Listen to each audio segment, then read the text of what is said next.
section is the concluding part of writing 3 little words in English language. Writing 3 letter words. This is the concluding part of it. Now, we're going to see here in the concluding part, we are going to see this ER. Whenever you see ER in English word, in the middle of the word or at the end, listen, in the middle of the word or at the end, ER will sound the short sound of this letter, short sound. So ER will sound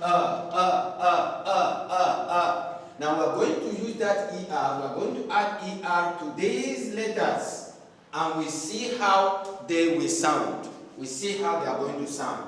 I said ER at the middle of any word or at the end of any word we sound Now let's look at this letter B. If we put ER there, it will sound B. Here is C. If we put ER there, it will sound sa. This is D. Put ER, da. F. If you put ER, fa. G. If you put ER, it will sound ja. Sometimes ga. Okay? H we sound ha. If you put ER there. J we sound ja. K if you put ER, we sound ka. L if you put ER, la. M if you put ER, it will sound ma. N if you put ER, it will sound na. P if you put ER, it will sound pa. S if you put ER, it will sound sa. T if you put ER, it will sound ta. V if you put ER, va. W if you put ER, it will sound wa. Y if you put ER, it will sound ya. Z if you put ER, it will sound za. So we said if you put ER at the middle of any word or at the end, they will sound ba, sa, da, fa, ga or ja, ha, ja, ka, la, ma, na, pa, sa, ta, va, wa, ya, za. Now, if you have ER at the beginning of the word,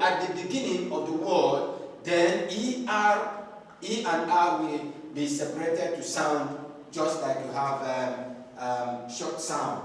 Just like you have short sound, that E will sound A. Now, if you have ERA, it will sound era.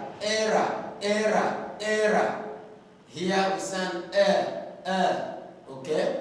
Like if you have ERRA, it will sound erratic. Okay? If you have ERASMUS, Erasmus, and then you have ERRA and the errand. That's when you have ER at the beginning. You are going to separate E and R when you pronounce that. Errand, Erasmus, erratic. Now, we say ER when they are at the middle or at the end, we sound A. So we have seen that. But let's do some practical exercise. Let's have you. Okay? You will sound up. Okay? So have you be up. Let's put ER there. You have upper. Let's have in. And let's put NER there. You have inner. Okay? Let's have UN on. And let's put DER under. AF. Let's put TER after. Okay? Let's go for a longer word. Ob. Let's put SER observe. Let's put VER. You are going to have observer. Okay? Let's have OF. Let's put F-E-R. You are going to have offer. Let's have A-D, add. Let's put D-E-R, other. Let's have A, av. Let's put V-E-R, ava. Let's have O. Let's put V-E-R, over. Let's have C-O, let's put M-E-R, comma. Let's have ma, okay, me. Let's put E-R, maker. Let's have E-M, M. Let's put B-E-R, ember. Let's have E, A. Let's put V-E-R, ever. And so many words you can use all these ba, sa, da to do. Okay? Let's read that again. Upper, inner, under, after, observer, offer, other, ava, over, comma, maker, ember, ever. Okay? That's that. Now, let's go to this. Before we conclude on this session, let's go to this. If you have vowels, we've been talking about consonant. Now, if you have vowels, two vowels in a word, normally you will not pronounce the second vowel, but the first vowel will have the long sound. The first vowel you are going to use will have the long sound. If you have two vowels in a word, sometimes when a letter separates the two vowels, the principle, sometimes this particular principle you observe, that if you have two vowels,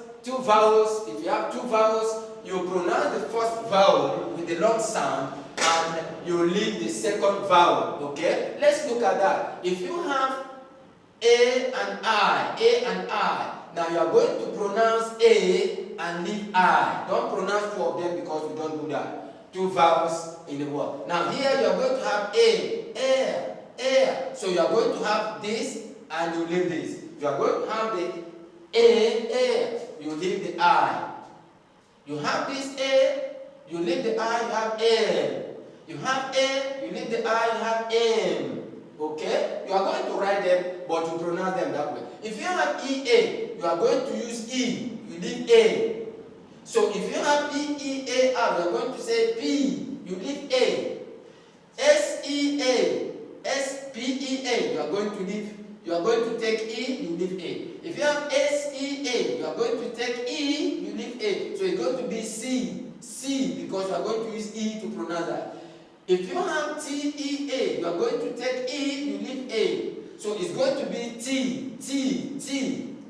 If you have EAT, you are going to use E, you leave A. So it's going to be eat. Let's go to IE. You are going to use I, you leave E. Okay? So you are going to have I. So if you have DIE, you are going to say die. LIE, you are going to use I, you leave E. Lie. TIE, you are going to say tie. PIE, pie. VIE, vi. If you go to OE, you are going to use O and leave E because you cannot use the two vowels at the same time. So any word you make with that will sound O. So if you have DOE, it will sound do. FOE, fo. HOE, ho. TOE, to. WOE, you are going to have wo.